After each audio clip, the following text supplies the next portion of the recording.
In this video, I will expose the Tang Gang for blaming Richard Hart for all their failures. The Tang Gang were a group of early movers when Pulsechain launched in 2023. The saga began with a meme coin called HOA, and now, about 2 years later, their run has suddenly and unexpectedly come to an end with them blaming the founder, the community, and the chain itself for crashing and burning, announcing, "We are going to a different place on the internet." This is the rise and fall of a movement built on moisturized skin and immaculate vibes. Their lamenting meter was turned to the max before going in full attack against all of the people who had nothing to do with their problems. There was catfighting, gaslighting, RH derangement syndrome having, name-calling, bickering, sniveling, crying, and one giant waste of energy, but scary enough, this is just how they operated.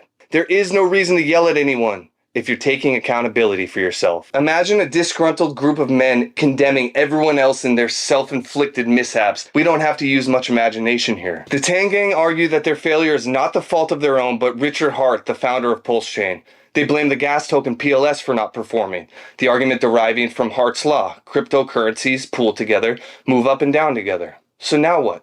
You just abandon your Pulsechain community, the people who believed in you and your projects, because you're disgruntled.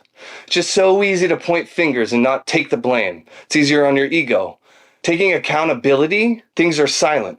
What are you going to scream and cry about if you're taking the blame? I got a hot take. Make one coin, not 20. You made 20 coins. HOA could have been the top meme coin on Pulsechain. Is Richard Hart the bad guy, or did the Tang Gang fumble the bag? We'll be right back. Oh, all those haters' money. Right into the price chart. I can't wait. It's May 2023. All right, guys, we don't actually think this chain's going to be successful in the long run, so we should just leave. Hell no, we don't leave. There's retail money here. Let's launch all these coins, let the community run them up. Then when they go to zero, we just blame Richard Hart.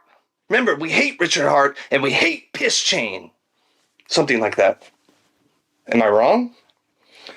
Pulsechain is so young it's never seen a bull market, and these angry cuties leaving are as good as this story, and that's it. At some point in time, things were looking good for our fruity friends. They were building weekly hype with Free Mint Fridays. Tang Talk Wireless seemed interesting.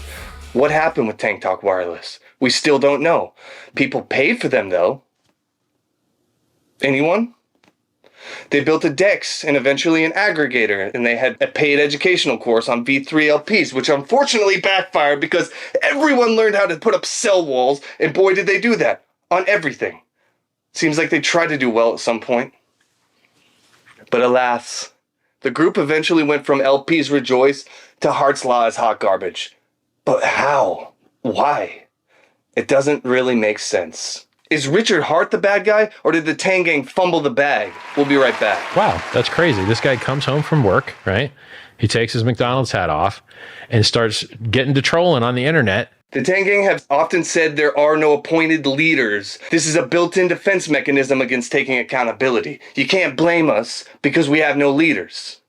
Everyone inside and outside the group knows exactly who the leaders are, though. The leaders. 2024, everything was flying. We are bringing it back to the Grove, they said, as dozens of new Tang tickers are launched. But wait a minute. If you're bringing it back to the Grove, why isn't HOA going up? What's this giant single-side cell wall doing here and there? Then the rumors started. Shitan's the one to buy because of the Tang Talks. The Tang Talks, the utility of which never was developed despite being sold out to the market. Everything really started to unravel, though, with the launch of Kumamon, the not-so-cute new Tang Gang mascot. You tell me why they waited a few days before announcing they moved the Grove to Kumamon, the new storage of value. But what about HOA? Their final attempt to salvage their immaculate vibes was with a staking NFT called HOAmies. You burn your HOA, you get a homie, you start collecting airdrops. Tragically, the minting phase accidentally was cut short 24 hours, leaving most people without a homie, causing further collapse in morale. The final straw seemed to be after a falling out with Dirky Turkey, the guy who built his entire brand around their token Dick with Butt. He adopted it as his own. He made daily content for it. And how did they repay him? They launched Dick with Butt on another chain and took the established Pulsechain Twitter and Telegram to Chia. One last FU to Pulsechain. Now they're seen distantly tagging Interpol and the FBI to look into Richard. And finally, a quote from Shill Gates. You're not poor because of Pulsechain or Richard Hart. You're poor because you haven't mastered patience, research, and responsibility. Thank you. Like, comment, subscribe. There's only one Bougie gang, and I think we're more clever. As for the other gang on Pulsechain, whatever. You're welcome.